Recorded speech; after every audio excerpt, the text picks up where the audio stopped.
préstamos personales de hasta 500.000 pesos a tasa fija.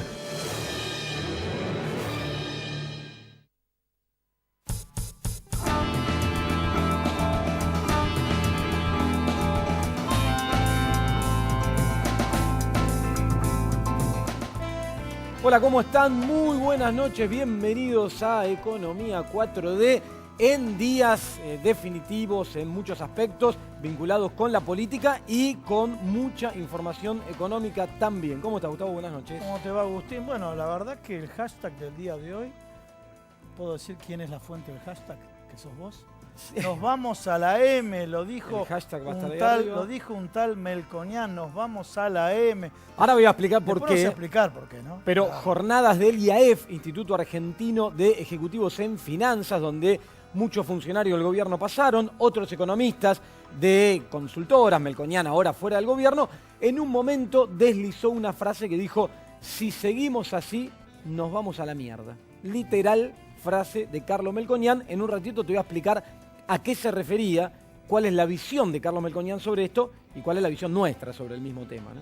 Totalmente. Bueno, vamos presentando a los invitados. ¿Saben quién va a estar acá en el estudio? El ex ministro de Trabajo, el doctor Carlos Tomada. ¿Se acuerdan del principio jurídico que decía indubio pro operatio, en caso de duda en favor del trabajador? Ahora parece que en caso de duda todos en favor del sector empresario, y si es concentrado mejor. Pero también Leandro Santoro va a hablar de Odebrecht. También vamos a estar hablando de Odebrecht. Va a venir Leandro Santoro, que tiene muy clara la cuestión de lo que pasa en Odebrecht y además tiene unas... Sí, muy gráfico. Muy gráfico. Va a traer unos juguetitos para mostrarnos gráficamente qué es lo que pasa, para que sepan qué es lo que está pasando en Odebrecht. Un escándalo a nivel no solo argentino y las implicancias que puede tener, sino regional, porque todo esto arranca en Brasil con el problema político grave que está viviendo Brasil, una presidenta afuera, un presidente actualmente con mucho conflicto, y Odebrecht ahí atrás, la sombra de la corrupción y lo que pasa en Odebrecht. Yo les voy a contar a todos ustedes cómo el gobierno, a través de este concepto de reducir el gasto público, ¿dónde lo reduce, no?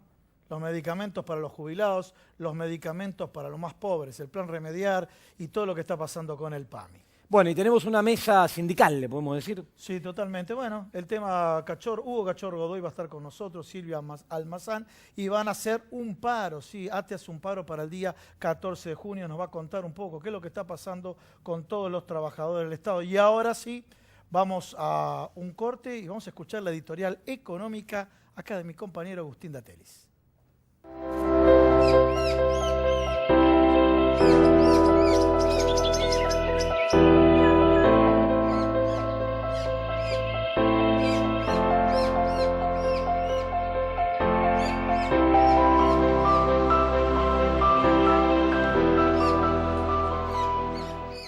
Esta es la bolsa de valores, la de los valores que realmente importan. Un lugar donde se invierte en las acciones que nos hacen crecer como personas. Aquí encontramos a los inversores de la vida. Yo me convertí en inversor de la vida cuando entendí que no me estaba comprando un auto, no. Estaba invirtiendo en conocer lugares nuevos. Y que no estaba levantando 4 paredes. Invertí en mi propia historia familiar. Empecé a invertir en las cosas que realmente te importan, porque de eso se trata la vida, ¿no? De vivirla.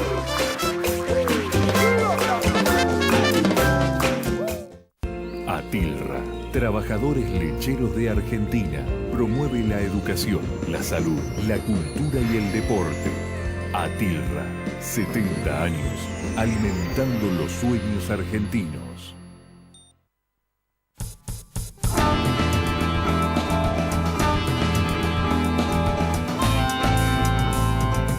Bueno, te vamos a explicar por qué el hashtag del día, tomando la célebre a esta altura frase de Carlos Melconian: si todo esto sigue así, nos vamos a la mierda. Vamos a explicar a qué se refiere, qué es lo que quiso decir y cuál es la visión que tenemos sobre esta cuestión. Lo que hay en discusión, el eje de la discusión por estos días, dentro del gobierno, fuera del gobierno, desde diferentes visiones de economistas de diferentes espacios, tiene que ver con el déficit fiscal, ¿sí? Tiene que ver con eso que quienes hoy están en el gobierno criticaban y mucho antes de asumir, en el año 2015. Siempre las críticas eran que el gobierno, en aquel momento el kirchnerismo, tiene muy alto el déficit fiscal, es insostenible el déficit fiscal, se financia con emisión monetaria del Banco Central, esto genera inflación, entonces te decían hay que cortar con ese déficit fiscal. Cuando digo déficit fiscal me refiero a la diferencia entre lo que el gobierno recauda y gasta más de lo que recauda, entonces el saldo es negativo. Bueno, asume el gobierno de Cambiemos.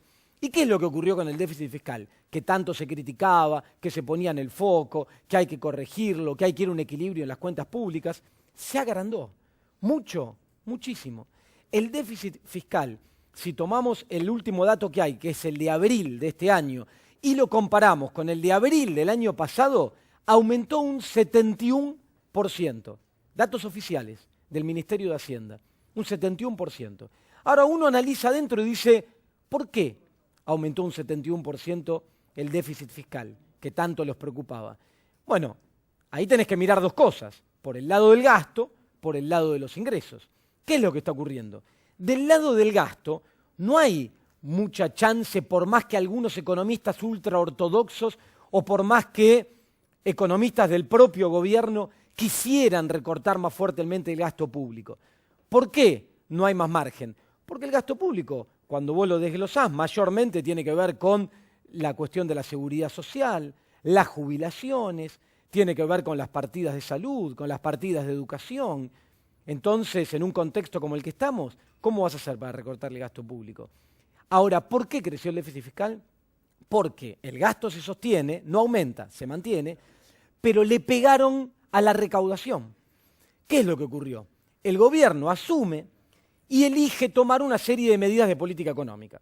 ¿Cuáles fueron? Eliminar retenciones a las exportaciones, eliminar retenciones a la minería, reducir retenciones en el caso de las exportaciones de soja, sectores concentrados, modificar el impuesto a los bienes personales, aquel impuesto que pagan quienes tienen alta riqueza, quienes tienen bienes suntuarios de valores altos, le reducen lo que paga por ese impuesto, modificar la escala de ganancias del impuesto a las ganancias para que sectores de ingresos muy altos paguen menos. O sea, realizar una serie de modificaciones en el plano impositivo que relajaron la carga sobre sectores de altos ingresos o de altos niveles de riqueza.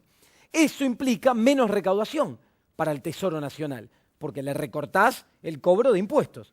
Entonces, menos recaudación. Pero además, como esos recortes de impuestos implican una transferencia de recursos desde sectores asalariados hacia el capital concentrado, la economía cayó en recesión. ¿Por qué? Porque al tener menos poder adquisitivo los salarios, lo que generaron fue una caída del consumo. La economía entra en recesión. Cuando la economía entra en recesión, entras en un círculo vicioso con el tema del déficit fiscal, porque el Estado recauda cada vez menos, porque como la economía genera menos actividad económica, menos producción, menos ventas, menos actividad comercial, entonces recaudás menos por los impuestos, porque la rueda no gira. Entonces, eso te llevó a aumentar el déficit fiscal. Entonces, ¿el déficit lo aumentaron? Sí, lo aumentaron. Ahora, el tema es, ¿cómo lo financian? La crítica era, lo financian con emisión monetaria al Banco Central. Hoy, ¿cómo se financia? Con endeudamiento. Lo que cambió es que estamos con un déficit creciente financiado con endeudamiento. Y ahí viene la advertencia, estas últimas horas de Carlos Melconian, pero de otros economistas también. ¿El problema cuál es? ¿Por qué no coincidimos con esta visión? Porque lo que plantea Carlos Melconian, y lo ha planteado muchas veces a lo largo de su historia profesional, es que lo que hay que hacer es un drástico ajuste del gasto público. Y él lo que dice es, el gobierno no se animó a hacer un ajuste de shock, que era lo que debería haber hecho, y fue a un esquema gradualista que generó estos problemas, pero el ajuste hay que hacerlo de una vez por todas. Y plantea, osadamente, él es un tipo más osado, Melconian, plantea que el problema es que en Argentina hay más de 8 millones de jubilados y que con las moratorias se introdujeron jubilados al sistema. O sea que, sin decirlo tan directamente, lo que está planteando es recortemos por el lado del gasto y si hay que recortarle a los jubilados, recortémosle a los jubilados. Cosa que ocurrió en Argentina en otros periodos de la historia reciente, no muy lejanos, como en la situación previa a lo que fue la crisis del 2001. Que tiene un paralelo con esto. ¿Cuál es el paralelo? Como el gobierno se volcó tan fuerte para financiar el déficit al endeudamiento, la carga de la deuda en las partidas presupuestarias aumenta mucho. La partida que más aumentó tiene que ver con la carga de la deuda, el pago de intereses del endeudamiento. Entonces te condiciona el resto. Lo que quiero advertir con esto es no caer, porque del gobierno ya lo está anunciando, no es Melconian que ahora está afuera y hace críticas, son economistas, funcionarios hoy del gobierno que estuvieron estos días en el ámbito de este Instituto de Finanzas que hizo un encuentro, exponiendo, hablando, y ya empezaron a decir acá, antes lo decían afuera, iban al Fondo Monetario Internacional, pero acá se callaban, empezaron a decir que después de las elecciones de octubre se van a encargar de implementar un fuerte ajuste por el lado del gasto.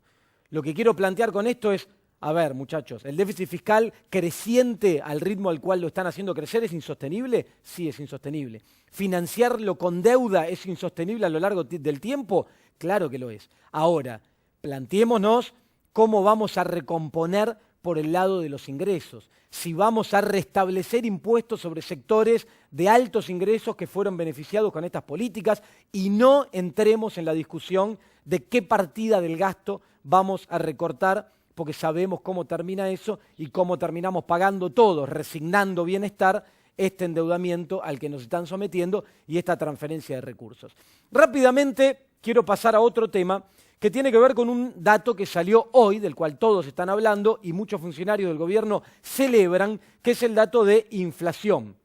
¿Por qué lo celebran? Porque el dato de mayo fue 1,3% mensual. Veníamos los primeros meses de este año, enero había sido 1,3%, y después veníamos datos mensuales de 2,5, 2,4, 2,6, el de abril, que había preocupado y mucho. Ahora fueron un registro más bajo, incluso un poco más abajo de lo que se esperaba 1,6, 1,8. Ahora, el dato anual es la primera vez que el INDEC nos permite ver un dato anual, porque en mayo del año pasado empezaron a medir con el nuevo índice, y tenemos ahora un indicador anual de 24%. ¿Estamos con nivel de inflación alta? Sí. 24 o 25% fue el nivel de inflación que cerró el año 2015, por ejemplo, con la economía creciendo. Ahora la economía está en recesión con una inflación anual del 24%. Acumulada en los primeros 5 meses del año de 10,5%. ¿Se alcanzará la meta de 17? Bueno, lo vamos a abordar en algún otro momento y además, ¿a costa de qué? Bueno, pero rápidamente te voy a mostrar qué es lo que más subió y lo que más bajó, porque esto no es un dato que implica que todos los precios subieron al mismo ritmo. Fíjense, servicio para el hogar, 6,9% mensual. Pero vamos a ver, frutas, 3,7%, medicamentos, 2,7%. O sea, productos básicos de la canasta básico que pesan más en los sectores de menores recursos, subieron bastante por encima de ese promedio que muestra el nivel general. ¿Por qué? Porque hay otros que bajaron. Turismo bajó 4,7%, verduras, bueno, temas estacionales, calzado subió muy poquito, pero cuidado con esto, cuidado con productos básicos, tales como medicamentos o alimentos que siguen subiendo por encima del promedio. Y voy a cerrar con un último gráfico, esta editorial, que tiene que ver con un dato que también salió en las últimas horas, que elabora CAME, la Cámara de Argentina de la Mediana Empresa, que es lo que tiene que ver con las ventas minoristas. El dato correspondiente al mes de mayo marca una caída de 2,3 contra mayo del año pasado. 17 meses consecutivos de variaciones negativas en la serie de ventas minoristas, de consumo interno. ¿Cede un poco la inflación? Sí. ¿Pero por qué? Porque el consumo sigue cayendo, no se revierte el consumo. Entonces, cuidado que no estén festejando menores tasas de inflación mensuales porque estemos yendo a la paz de los cementerios, estemos yendo a una economía que resigna consumo a cambio de bajar el índice de inflación. Gustavo, te doy el pase ahí. Buenísimo, la verdad, realmente muy claro el informe y muy duro. Bueno, vamos, como comenté en la apertura del programa, ¿no? En el derecho laboral era indubio pro operatio, en caso de duda, en favor del trabajador.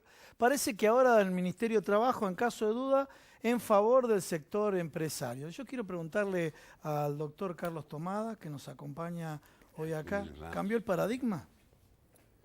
Sí, me parece que va más allá del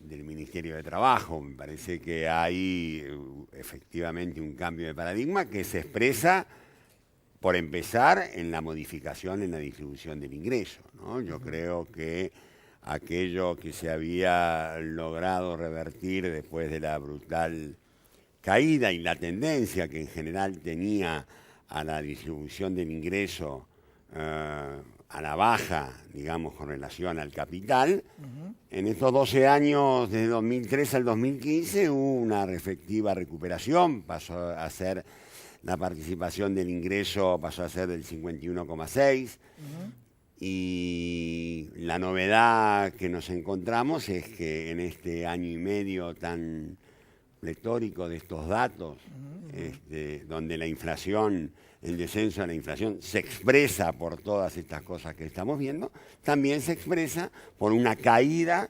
nuevamente y fuerte de casi un 2% en la participación de los salarios en el ingreso. Hay un tema que vos lo dominás por todos los años que trabajaste en el Ministerio de Trabajo, está asociado a lo que dijo Agustín. Desde hoy, o sea, escuchamos en el gobierno de hablar de competitividad. Y parece que la fórmula de la competitividad es revisar los convenios colectivos. ¿Quién más que vos, que has trabajado en todos los convenios colectivos, que han incluido capacitación, jerarquización de los trabajadores y demás? Bueno, este tema de la competitividad, que en definitiva es, y citan el ejemplo de Vaca Muerta, es ir a la baja, ¿no? No, claro. Ellos parten de esta idea, primero parten de la idea de que todo lo que esté vinculado con el trabajo es un costo. Y con eso engrampan claramente el tema de los convenios colectivos. Digamos una cosa, esta idea del convenio del siglo XXI versus convenio del siglo XX es una falsedad. Los convenios del siglo XXI, los convenios que se firmaron muy activamente, con mucha participación de las organizaciones sindicales durante estos 12 años, introdujeron una serie de mejoras. Ocurre que no eran todos los años, porque la mejora de una condición de trabajo al otro año no es que se vuelva a mejorar, aparece otra cláusula que se modifica. Y en general los convenios colectivos han incluido una actualización en términos de licencia, en términos de relaciones laborales al interior de la empresa, en términos de categorías. En convenios muy importantes se han producido modificaciones muy buenas. Buenas para los intereses de los trabajadores, para los derechos de los trabajadores. Me parece que atrás de esta idea de la competitividad está, primero, echarle la culpa de la falta de competitividad al factor trabajo, cuando el problema de la competitividad todos sabemos que pasa por otra serie de factores que bien harían en ponerse bajo control o que el Estado tuviera una actitud más proactiva en orden a mejorar la competitividad, sobre todo de la pequeña y mediana empresa que está siendo la gran víctima de todas estas políticas que señalabas al comienzo. Y te quería preguntar, Carlos, digo, vos conocés el mercado de acá de trabajo en Argentina como nadie. Hay mucha, digamos, disputa en términos de los datos. Hay sectores que dicen, el gobierno dice se está creando empleo en Argentina, muestran algunas series. Hay otros digamos, informes de algunas consultoras que dan cuenta de despidos y suspensiones. El otro día miraba uno que daba 220.000 el último año y medio. ¿Qué está pasando con el empleo en Argentina? ¿Trajiste datos? Sí. Yo lo muestro, si vos... Yo lo explicamos rápido. A ver. Esto, primero, a ver, ¿qué cámara? ¿Esta cámara? Esto implica el crecimiento, ¿Sí? del trabajo registrado total, es la línea roja. La línea roja. La línea azul es la creación de empleo asalariado registrado en el sector privado. ¿Cuál es la diferencia entre esto y esto? Sí. Entre esa creación de trabajo registrado y la línea celeste del empleo asalariado registrado total. La segunda lo explica. Es el crecimiento del monotributo, social. El asalariado privado registrado creció solamente un 4%. Esa es la realidad de los números. ¿Qué quiere decir esto? Es que el empleo que se está generando es absolutamente precario, tiene las condiciones. El 58% dice acá, monotributo. Eso es al mes de junio. No, dice mayo 2016, mayo, febrero 2016. es al mes de mayo. En el mes de junio ya es el 65%. 65%. O sea, esto lo que indica es una precarización. Es decir, que el trabajo que se crea es trabajo precario. No digo sin derechos, pero el monotributo da algunos derechos, pero no es el trabajo asalariado registrado, que es el que normalmente se tiene en cuenta cuando hablamos de calidad de empleo o de trabajo o de puestos de trabajo creados. O sea, Es estamos yendo, informalidad, digamos. Estamos yendo a una flexibilización laboral en los hechos, digamos. Es que la flexibilidad laboral ya empezó en la medida de la modificación de la relación de fuerzas que se ve cotidianamente y sobre todo a partir de lo discursivo del presidente o del ministro de Economía o incluso del Ministerio de Trabajo. Es un piedra libre para que funcione una flexibilidad de hecho que tiene que ver con, por ejemplo, hoy por hoy, modificaciones de turno, supresiones de turno, cambios de lugares de trabajo, supresiones de adicionales que se pagaban producto de negociaciones de comisión interna. Todo eso va quedando suprimido de una manera unilateral y sin que sea recogido. El conflicto subsiguiente no es recogido por nadie, porque conflictos existen. Carlos, vemos este cuadro que trajiste, que es la caída del salario real. Sí. ¿Sí? Ahí lo estamos viendo. Bueno, ese es el otro dato, consistente también con todo lo que señalabas en tu introducción. Eso da cuenta de lo que fueron perdiendo los salarios en cada mes, durante el año 2016. La conclusión de esto significa que todos los trabajadores, perdieron por lo menos un mes de sueldo el año pasado. Bien. O sea, trabajaron 12 y cobraron 11. Cobraron 11. Ajá. Clarísimo. Y eso no se está recuperando en las negociaciones colectivas de este año. Toda la política del gobierno ha ido dirigida a que lo que se perdió el año pasado quede en el pasado, digamos, como una pérdida definitiva y tratar de que este año haya una nueva, aunque menor, pérdida de salario, producto obviamente de la cuestión Tenemos que cerrar porque electoral. tenemos una preguntita corta a cada uno. ¿Empezás vos? Dale. Sí. A ver, vos te reunías en paritarias con los empresarios, ¿sí? Me ha tocado cubrir ahí, estaban los trabajadores, los representantes gremiales y los empresarios. Y este tema que el salario en la década anterior le ganó a la inflación. ¿Se quejaban tanto los empresarios cuando iban a las reuniones que el salario le ganaba a la inflación y le producía grandes pérdidas?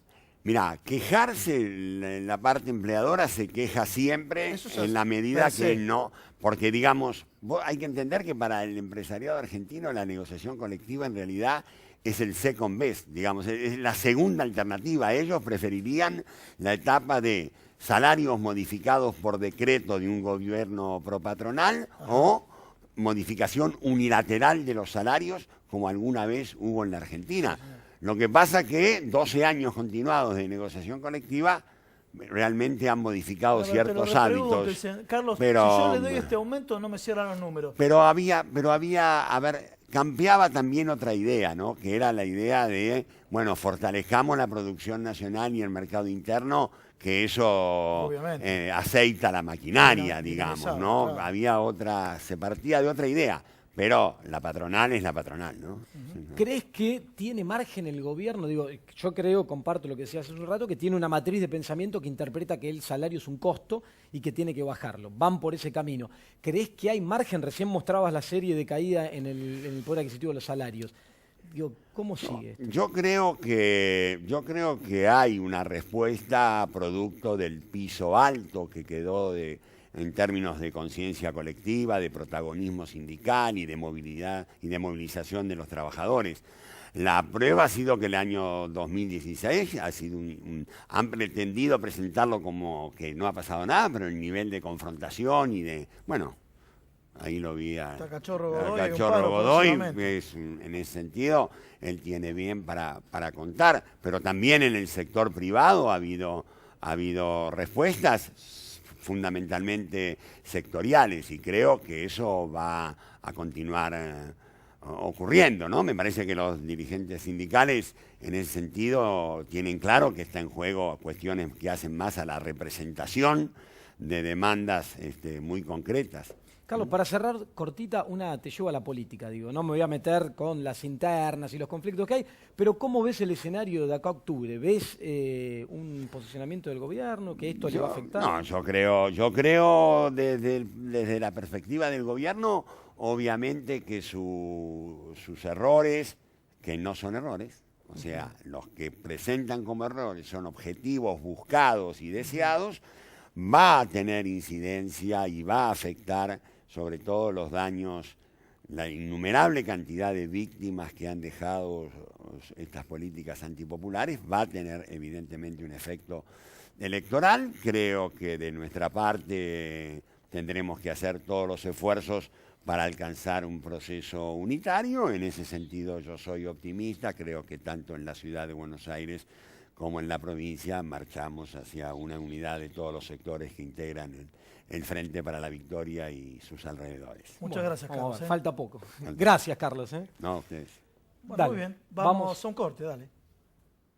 Atilra, trabajadores lecheros de Argentina, promueve la educación, la salud, la cultura y el deporte. Atilra, 70 años, alimentando los sueños argentinos.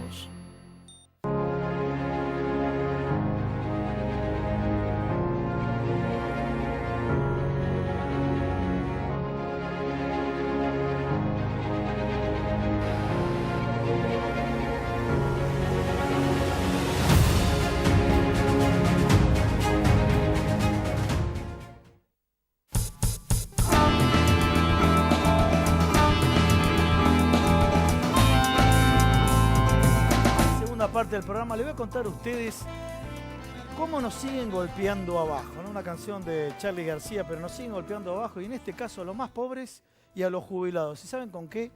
Con los medicamentos y con los planes de salud.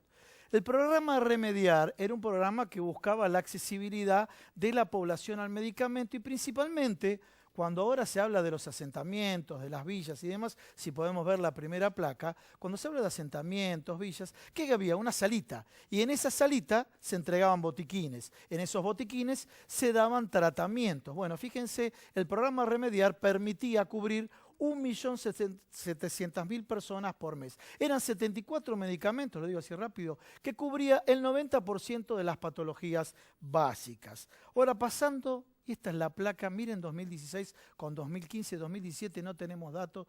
Ahí tenemos, en el año 2015 se dieron 40 millones de prestaciones. Prestaciones significa no 40 millones de personas, sino que vos podés ir con tu hijo 3 veces a atenderte y demás. Bajaron 10 millones de prestaciones. Quiero decir, ¿cuál es la fuente? La Fundación de Soberanía Sanitaria. Fíjense, a los más pobres le han quitado las prestaciones, inclusive de alimentos sensibles, ¿no? Y ahora vamos a los jubilados, donde los siguen golpeando abajo. Y de dos formas. Primero, con el sistema de contratación. Acá a ver si podemos ver ahí tenemos. El sistema capitado. Claro, ustedes dirán, ¿qué es un sistema por prestación y qué es un sistema capitado? Los que están en el negocio de la salud, con un sistema capitado significa le pagan por jubilado un monto fijo. ¿Saben qué hacen? Dale la menor cantidad de prestaciones posibles. Porque si le dan mayor cantidad de prestaciones, dicen que no es rentable.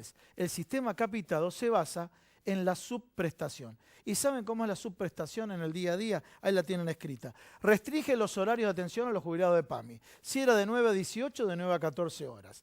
Cambian los turnos. ¿Qué significa? Si te atendía un médico 15 minutos, ahora te atiende en 5 minutos. Esto provoca un sistema capitado. Y el otro es el recorte en radiografías, ecografías, laboratorio. Por ejemplo, vos tenés, es muy común que los jubilados, los más viejitos, se caen, se quiebran la cadera, y vos cuando se quiebra la cadera tenés que hacer varias placas para medir la evolución. No, te van a frenar la cantidad de radiografías que haces, o te la van a postergar o van a buscar que sea gasto de bolsillo. Y seguimos con el tema del PAMI. Fíjense los precios. Agustín le dio la inflación promedio de medicamentos. Estos son los medicamentos que consumen los jubilados. Ustedes saben que los jubilados, el 95% de su canasta es alimentos y medicamentos. El enalapril, que es para la presión, 198% 2017-2015. Para el colesterol, también una patología muy común cuando creces en edad, que la droga es la simvastatina, aumentó un 94%. Y fíjense, para aquellos que tienen una neumonía, para el aparato respiratorio, la droga es el budesonide, aumentó un 123%. Vale 973 pesos. Estos medicamentos le están restringiendo a los jubilados. O sea, por un lado te dicen que hay 1 millón más de jubilados con la reparación histórica. Si son por 50 pesos, no están en el cálculo. Por otro lado dicen que el promedio le da que ese millón de beneficiarios de la reparación histórica reciben 1.500 pesos más.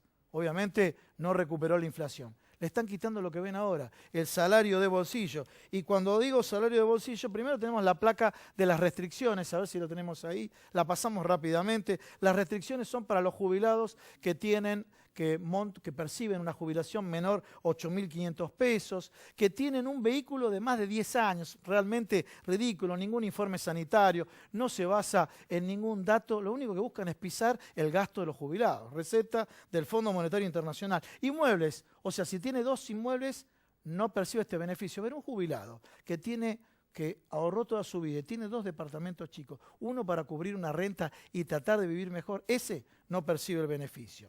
Y seguimos con las restricciones con los jubilados y este tema realmente es durísimo. El tema de los medicamentos al 100%. Antes tenían 10 medicamentos. ¿Por qué? Porque cuando sos grande tenés problemas de presión, diabetes, artrosis, un conjunto de patologías. Le restringieron de 10 tipos de medicamentos a 4. Otro curro que hay en la industria farmacéutica es la cantidad de cajas. Antes no tenían restricción. Hoy solamente 2 cajas, pero ustedes cuando van a comprar a la farmacia se fijan que una presentación el año pasado tenía 30 comprimidos y ahora tiene 20 comprimidos. En definitiva, le siguen golpeando abajo a los jubilados. Y otro tema también durísimo, inclusive para aquellos que tienen enfermedades crónicas o enfermedades como oncológicas, y me refiero al cáncer, ¿no? En este caso, antes ibas a las 12.000 farmacias del país y en 48 horas tenías la autorización. Ahora, ¿sabes qué? Directamente tenés que ir a 38 UGL. Son las unidades de gestión local. Bueno, en definitiva, le van a entregar un medicamento para el cáncer de acá a 120 días. Realmente todo es frenarle, hacerle más burocrático a los jubilados. Y vamos con la última placa, la de la diabetes también, otra de las patologías. Cuando ustedes ven esto, no hay ningún informe, si tenemos la placa de diabetes, le restringe la cantidad de agujas, jeringas, etc. ¿Saben para qué? En definitiva, para que aumente el gasto de bolsillo. ¿Qué nos encontramos? Que, por ejemplo, un jubilado que tiene diabetes, no se puede medir diariamente la insulina, se tiene que medir la insulina 2 veces por semana. Realmente no responde a ningún estudio de economía de la salud. Esto es reducción del gasto público. Nos siguen golpeando abajo y no sé, Agustín, con quién estás, si va a seguir con el lema, nos siguen golpeando abajo.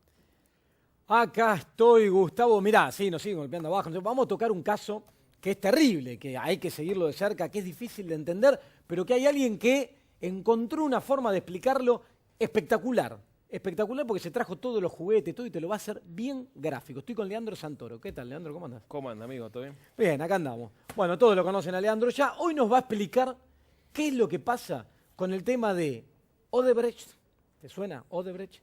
Y Exa, la del primo del presidente, Calcaterra, el soterramiento del Sarmiento. Bueno, para acá tiene todos los chiches para que entiendas perfecto lo que hay atrás de esto. Contanos. Bueno, a ver, estamos frente a la obra de infraestructura más importante que tiene la Argentina. Sí. Más que las represas, porque las represas se calculan 5.000 millones de dólares, 2 represas, ¿no? Y esta es una obra que viene con una serie de avances y retrocesos, pero cuya licitación arranca en el 2006. Primero, pongámosle a la gente en contexto, ¿qué es el soterramiento del Sarmiento? Porque nosotros lo de la capital federal lo damos por sentado, pero este canal lo mira mucha gente del interior.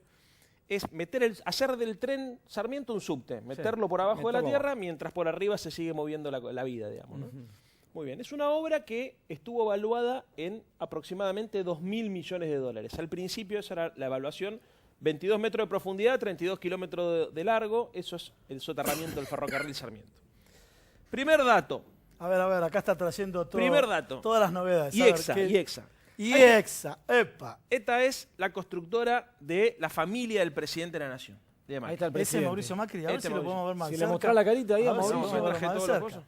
Ahí está Mauricio. IEXA. Perfecto, Mirá, IEXA. está un poquito... La empresa constructora, que obviamente se la pasó, funciona de 1960, siempre con contratos con el Estado, Sí. es una de las empresas más importantes del holding. Ajá. No se llama Macri Construcciones, se llama IEXA. Ujú. Ahora cambió de nombre, en realidad, al final lo vamos a ver.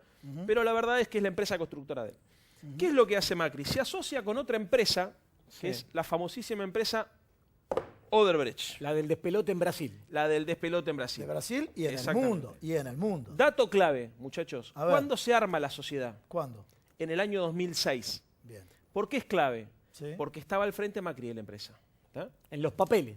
Arranca, arman una UTE, Sí. voy a poner acá. Explica lo que es una Unión UTE. Transitoria de Empresas. Claro, es una alianza de empresas, ¿no? Se ponen de acuerdo estas dos más otras dos más, Shela y Comsa, para hacer esta obra de infraestructura. Se presentan juntos. Primer punto, si el que arma la UTE es Macri.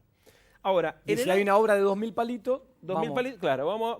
Empezó por 2.000 palos. Después vamos a No me aclarar. mate el remate, por favor. No, por favor, Yo discúlpeme. tengo todo armado, se imagina que si le traje los Discúlpeme, chiches, sí. por eso. Entonces, vamos por parte. Se Lo que pudre me- todo. No, pero es muy importante que la gente sepa esto. 2006, el que arma la UTE es Macri. ¿tá? Bien. En el año 2007, Macri ya se perfilaba para ser jefe de gobierno. ¿Qué hace el señor?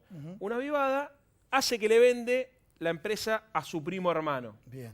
que es el señor Calcaterra. Bien. Calcaterra, vamos a tenemos ponerlo atrás a Macri porque la cari- sigue estando. Tenemos Calcaterra, la cara ahí, sí. Ahí está ¿Se la ve? caripela.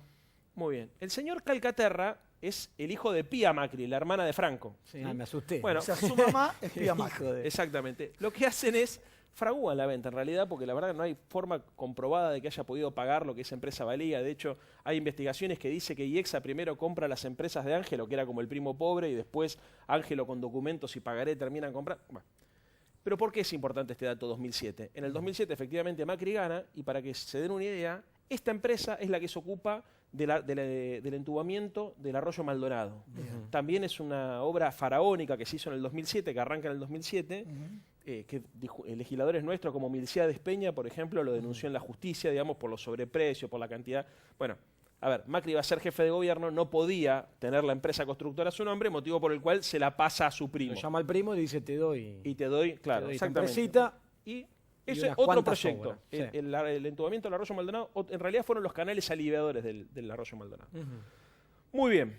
2008, enero del 2008, ganan la licitación. Del ¿Por qué soterrado. ganan? Sí. Sí.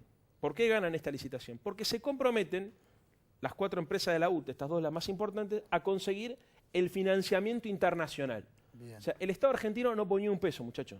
Lo tenía que poner, en teoría, el Credit Suisse se habían comprometido a conseguirlo, pero como ustedes conocen mejor que yo, 2008-2009, crisis económica internacional, se frenan todos los movimientos financieros, se cae el financiamiento de esta obra, con lo cual la obra ni arranca. Quiero interrumpirte acá porque Sí. siempre vos sabes muy bien que se ataca al gobierno anterior de quien puede quedar pegado o no. Pero acá el gobierno anterior dijo no pongo un mango para esto. Sí, exactamente. Bien. No, esa era la 2008. 2008. Muy bien. 2013 empieza otra vez el movimiento. Dato. ¿Quién se queda a cargo de este proyecto? ¿Quién? En 2013, José López. Sí. Y digo esto porque, obviamente, José López apareció con 9 palos verdes en el bolso. Bueno, la pregunta es, ¿quién se lo dio? Cristina se lo preguntó. Tiene Bueno, el mismo domicilio fiscal que Calcaterra. empecemos por ahora. Segunda situación. Marcelo de Odebrecht es el dueño de esta empresa constructora. Está en cana. No me pero, a ver, ¿para qué Ah, vengo? perdón, no. Aparte, pelado, te conté, te dije, mirá que traje la cárcel. Bueno, está en cana, sí. Me caga los remates, sí. Lo meten en cana. Ahí lo tenemos, bueno, está bien, está bien. Está ¿Qué bien. va a Estaba ser? Es lo que ansioso, hay, yo lo para que quería perdone. meter en cana, Sí, Ron. sí, ya sé, pues era la gracia, yo te mostré la cárcel por eso. Bueno, lo meten en cana el señor Marcelo Odebrecht. ¿Por Sí. qué lo meten en cana? Bueno, porque la verdad, esta empresa se dedicó a coimear Sí. en toda América Latina. De hecho, consiguió contratos en más de 12 países de América Latina. Bueno, Sí. los agarra el Departamento de Justicia de los Estados Unidos, bueno, lo termina metiendo en cana, se arma todo un quilombo internacional, los tipos empiezan a contar Sí. que habían puesto guita en todos lados. Sí. Bueno, poco antes de eso, Para aliviar la pena, digamos. para aliviar la pena, claro, se someten a un régimen de delación premiada, se llama. ¿Qué es delación premiada? Cantan, empiezan a decir, bueno, y dicen que en la Argentina habían puesto 35 millones de dólares en coimas. Nosotros dijimos, 2013, primero, José López queda, julio del 2013, José López queda al frente de esto. No, mejor dicho, agosto. En julio, el BANADE, el Banco Nacional de Desarrollo, le había dado a Odebrecht el financiamiento. Entonces Odebrecht publica que ahora sí arranca la obra, pero como cae en cana su dueño, ese financiamiento que tenían comprometido efectivamente no se desenvuelve. Ahora, ¿cuál es el punto? Cuando el señor Odebrecht cae, empieza a contar y dice que había otro señor, un señor Meireles, que era el que le pagaba las coimas. Meireles es un intermediario, es un lobista, es el valijero, digamos, ¿no? Muy bien. A Meireles también lo meten en cana, ¿no? Por mucho menos. Porque en realidad después sale. Sale. Sí, Entonces, se somete al régimen de delación premiada, termina saliendo con condicional a cambio de dar información. Bien. Y dice, ¿qué dice? Que le paga, mirá lo que te traje, Qué bárbaro, que le qué paga, impresionante esto. vamos a poner acá el dinero, que le paga. A ver, tiremos un plano Tomá, más tomame cerca. los dólares, mirá. A ver, por favor. Ahí. Fue un esfuerzo de Ahí producción, está. hicimos. Ah. Perfecto. Que le Decí paga. que no son ciertos, ¿no? No, Si no, los acá manoteo. todo fantasía, señores. Bueno, dice que le paga a un intermediario Sí. que se llama A ver. Gustavo Arribas, El pelado, mirá. el famoso pelado, que le paga primero, dice, $600.000. Que maneja inteligencia. Ahora es el jefe de la AFI, de los servicios de inteligencia. Pero en ese momento lo pone como un intermediario. ¿Está? Avanza el tiempo. Mirá esto cómo mira la guita el pelado, se le salen los ojos. Sí, ¿no? y claro, imagínate. Bueno, este pelado hace 10 años que vivía en Brasil y fue el hombre que había puesto a Macri para quedarse con la mordida de los pases de los jugadores. Por ejemplo, en el pase de Tevez al Corinthians, él estuvo, digamos, ¿no? Se instala en Brasil, es un hombre de extrema confianza de Macri. Lo que comprueba que en realidad esta empresa sigue siendo de Mauricio, porque en definitiva este hombre, Arribas, que es el lobista de jugadores, intermediarios, también era el lobista de esta empresa. Por algo el señor Meireles, que es hombre de Odebrecht, le paga al señor Arribas, porque Arribas es hombre del señor Mauricio Macri. Que después dijo que vendió cuadros. Bueno, pará. Esto se desconoce recién este año, en el 11 de enero del 2017. Pasa el tiempo, todo esto no se descubre. ¿Por qué? Empiezan a saltar todos los chanchullos y Arribas tiene que explicar de qué eran estas transferencias. Bueno, ahí todo lo que la gente ya conoce. Primero dijo que había vendido la casa, después que eran los muebles, después que eran los cuadros. No podía explicar la situación. Bueno, se armó tal quilombo que el fiscal Delgado le vuelve a hacer un interrogatorio al señor Meireles. Le vuelve a preguntar. O sea, en realidad la justicia argentina le pregunta vía Skype y aprovecha este régimen de delación premiada. Y esto es ahora, en estos meses, el señor Meireles dice, no, me equivoqué. No le pagué $600.000 al señor Arribas. Le pagué 850.000. ¿Por qué pasa esto? Porque además la pregunta que mucha gente se hace es, bueno, a ver, muchachos, ¿por qué motivo el señor Meireles dice que le paga una coima a un supuestamente privado? Él dice que es un intermediario. Y esto para mí es la clave, compañero. Que en realidad lo que está haciendo Meireles, por orden del señor Odebrecht, es mandarle un mensaje mafioso al gobierno argentino. Porque Macri ahora, además de ser el dueño de la empresa constructora, digamos, que había armado todo este embrollo, de hecho yo tengo la tesis que esta plata o era para el señor Arribas como una comisión de él por haber hecho algún tipo de negociado, o era para el señor José López. Pero el mensaje que le está mandando el señor Meireles o el señor Odebrecht a través del señor Meireles al gobierno es o me garantizan la continuidad de la obra, o yo canto. Me había olvidado un detalle muy importante, por esto de no seguir la cronología. Esto es en el 2017, ¿no? Este año. Ahora, el año pasado, en julio del año pasado, el presidente de la Nación vuelve a aparecer en escena, saca un decreto, que es el 957/16. ¿Qué es ese decreto? Ese decreto hace dos cosas. Primero, reemplaza el financiamiento, como dice muchacho, esto fue el año pasado, lo expliqué mal recién, ¿no? O sea, la cronología. Pero esto fue el año pasado. No había saltado la nota de la Nación, de Alconada Amón con la Nación, no se había armado este quilombo. Todas estas delaciones se mantenían en reserva 2013, 2014, 2015. Esto salta recién en el 2017. En el 2016 Macri saca un decreto y dice, primero, el financiamiento de esta obra no la va a poner los bancos privados porque evidentemente han tenido otro problema, la va a poner el Estado. Y segundo, vamos a reevaluarla y en vez de $2.000 millones le vamos a agregar $1.000 millones más.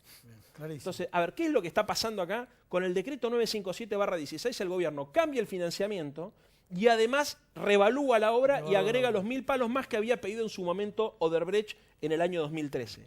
¿Qué comprueba esto? Porque mucha gente dice, esto es una coima del gobierno anterior. Si Cristina hubiese tenido intención de hacer un business personal, de llevarse un mango al bolsillo, hubiese hecho lo que hizo Macri, que es en verdad el que tenía el negocio, ¿no? Hubiese cambiado, hubiese sacado un decreto y cambiado el financiamiento de privado a público, cosa que en el gobierno de Cristina no pasó. Ni en el gobierno de Cristina ni en el gobierno de Néstor. Esta obra no se hizo porque los privados que tenían que traer el financiamiento no lo consiguieron. Un detalle que puede parecer menor. Si el Estado da el financiamiento, acá hay un costo financiero que estos tipos no tienen por la tasa de interés. Claro. O sea, con lo cual esta obra debería caerse. Lo que está haciendo Meireles ahora, en realidad, apretándolo a Macri, es diciéndole o nos garantizás la continuidad de la obra o tiramos el mantel y nos vamos toda la mierda. Epa. ¿Se entiende? Es un mensaje mafioso para él. Porque si no, ¿por qué el único apellido que recuerda es el señor Arribas? Es un mensaje para Macri, porque Macri, ahora expuesto por la nota del diario La Nación, está obligado a dar explicaciones de qué hace con esta obra que para colmo se la había adjudicado a su propia empresa. Por eso sobre el final terminan vendiendo hace 2 meses atrás, fingen también una venta, fingen o no sé, o si no la fingen, igual esta empresa con este contrato vale mucho más que si no lo tuviera, y se la venden al señor Midlin, ¿no? Hoy IEXA supuestamente es del señor Midlin, que es socio, digamos, de los amigos del presidente, o sea, de las empresas que transportan energía, del señor Leu, etc. En realidad lo que estamos viendo acá es un curro gigantesco porque 3.000 millones de dólares, 45.000 millones de pesos adjudicados para la obra con plata del financiamiento público para la constructora del presidente de la Nación, en cualquier país del mundo al presidente le cuesta el cargo. En cualquier país del mundo. Acá hay un blindaje mediático total donde todos se hacen los onzos. Hoy, por ejemplo, el señor Garabano está viendo, que es el ministro de Justicia de la Argentina, está viendo cómo hace para negociar con los funcionarios de Odebrecht. En realidad está viendo cómo hace para negociar el silencio, porque los funcionarios de Odebrecht dicen que son los que repartieron las coimas son los funcionarios argentinos actuales. El caso del señor Arribas. Buenísimo, muy claro. Espectacular. Muy claro, Bueno, muy primero, gracias. vamos a ver cómo sigue esto y vamos a seguirlo de cerca. Segundo, espectacular. Leandro, me imagino que vos que estás del otro lado mirando y te interesaba el caso, si no lo entendiste ahora, no lo entendés más. Me llegó un mensaje del señor 5. ¿Qué dice? Leandrito, tu ¿Qué va a hacer? teléfono, Tranquilo, tu teléfono señores. está intervenido. Tengo una vida transparente, así que me pueden escañar tranquilo. Bueno, muchas gracias. Gracias, Leandro. Vamos a un corte, Vamos a un dale. corte y seguimos Dale. con la mesa que les prometimos. Dale, vamos.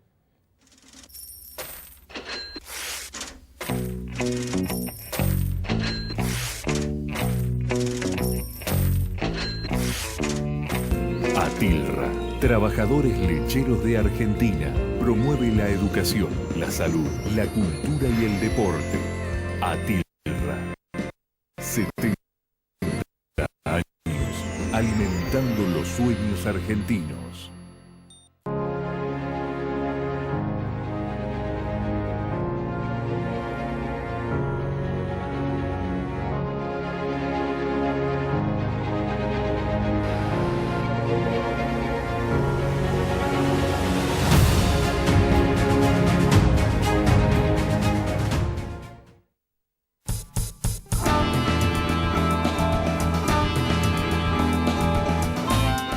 Bueno, mientras que escuchamos esta graficación y vimos esta graficación, a los trabajadores le quieren pisar los salarios.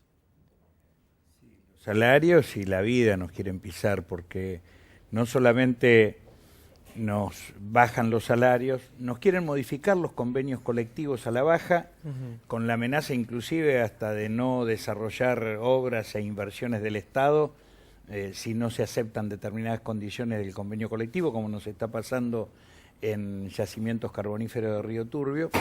Y además, si nos quejamos, nos reprimen.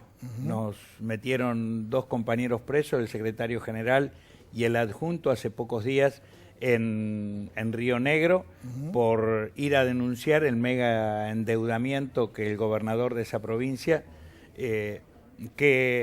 llegó al gobierno con otro partido que no es el del PRO, pero que hace la misma política del PRO en la provincia de Río Negro, beneficiando a los sectores más concentrados de la economía local y a las empresas transnacionales. Y entonces cuando uno ve estos extraordinarios negociados de 3.000 millones de dólares y Con garantía del Estado. con garantía del Estado y las transferencias que, como vos bien decías, bienes que tenía el Estado, ingresos que tenía el Estado, en tu editorial, los transfirieron para maximizar las ganancias de las grandes empresas multinacionales.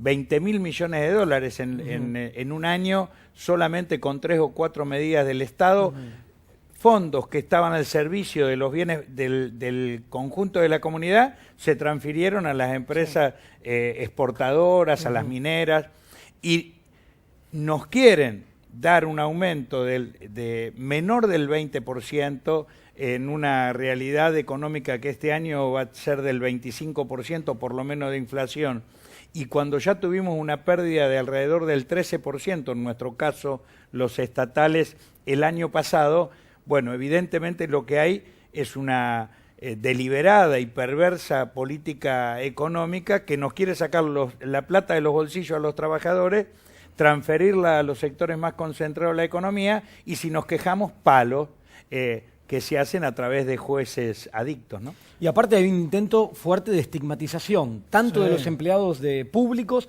como de los docentes, digo. Es más, yo creo que quisieron tomar el tema de los docentes y la frutilla de la torta era el ministro Esteban Bullrich, candidato, que no sé si lo va a hacer.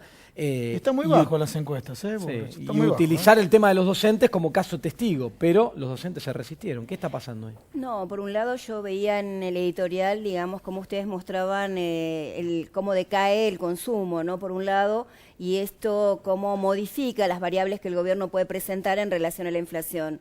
Y en ese sentido es que se sostiene, en el caso de la provincia de Buenos Aires, sobre un ajuste educativo y sobre una situación salarial que no se mueve desde agosto del 2016 hasta esta fecha, es decir, ya lleva más de 11 meses en los docentes de la provincia de Buenos Aires, y que ahora seguramente cuando los indicadores se construyan de este mes va a haber un aporte que el gobierno tal vez va a mostrar como un avance, pero significa un retroceso en relación a que tiene que garantizar los salarios de los trabajadores de la educación, porque también es una variable pedagógica. Cuando se habla de educación de calidad, el salario de los trabajadores de la educación es fundamental.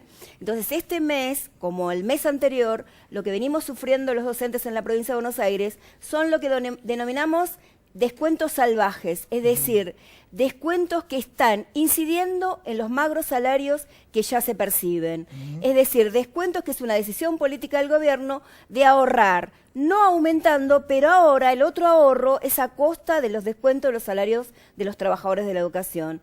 En este caso, yo quería mostrar que es uno de los... Facilítamelo a mí, facilítamelo. Dale. Sí, a ver, contá un poco. Bueno, ahí tenemos una directora de una escuela rural en la que le descontaron 3.409 pesos. En concepto los descuentos por días de paro. Los descuentos fueron este mes entre 2.000 y 7.000 pesos. 2.000 en el salario inicial de un docente de 9.800 pesos.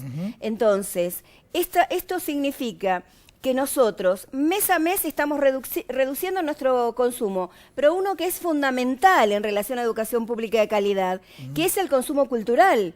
Porque el consumo cultural significa formación docente, significa acceso a bibliografía, a libros, a un montón de materiales que hacen al trabajo que nosotros desarrollamos. Por eso decimos, el salario docente es fundamental. ¿Tenés una placa más? Discúlpame. ¿Una placa más? Tenemos placas de lo que replica también en relación... Para ir cerrando, una, a ver cuál que preferís, ¿esta? Podemos hablar de comedores o de infraestructura, pero también habla de lo que tiene que ver la reducción del presupuesto educativo en la provincia de Buenos Aires, que está impactando, por un lado, en los comedores escolares, que se incrementa precisamente la demanda de niños y jóvenes para asistir a los comedores escolares, y lo que se reduce es la ración y la calidad. Bien. Lo mismo en relación a infraestructura, deficiencias que están interrumpiendo continuamente el desarrollo de las clases, recortando las jornadas con turnos rotativos. De esto no se habla a la hora de plantear que la calidad de la educación parece ser que en la provincia de Buenos Aires solo se sostiene si estamos en las escuelas, los docentes.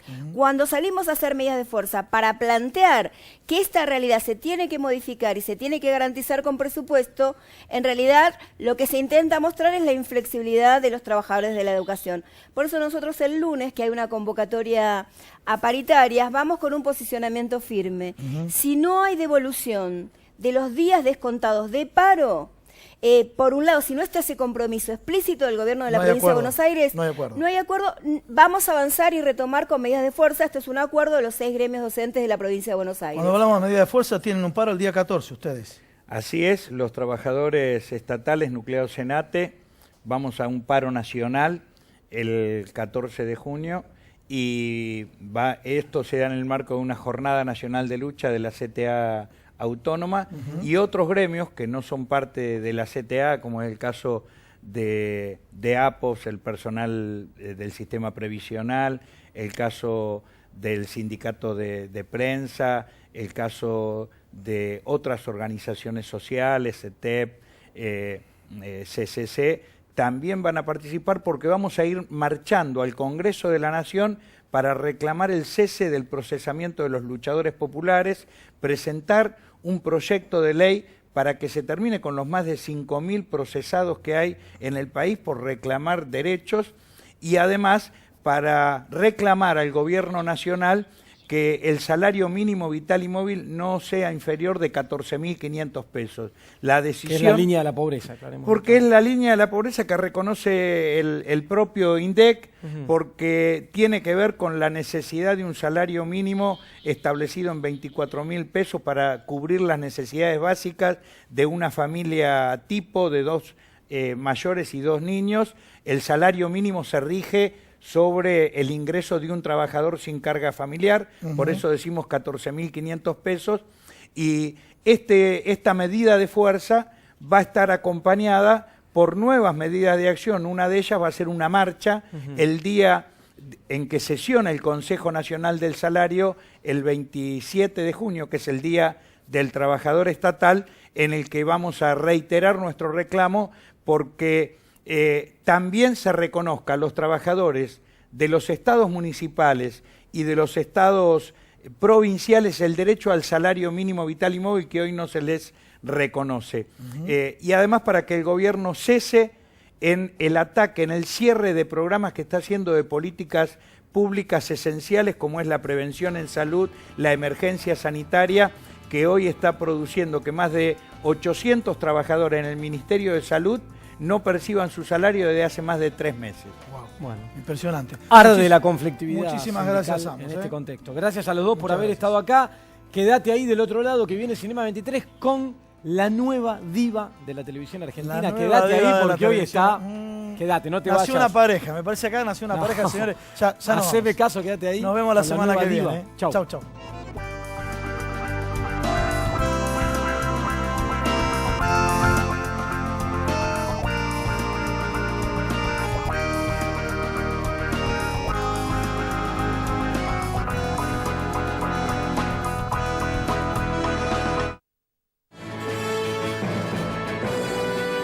Préstamos personales de hasta 500.000 pesos a tasa fija.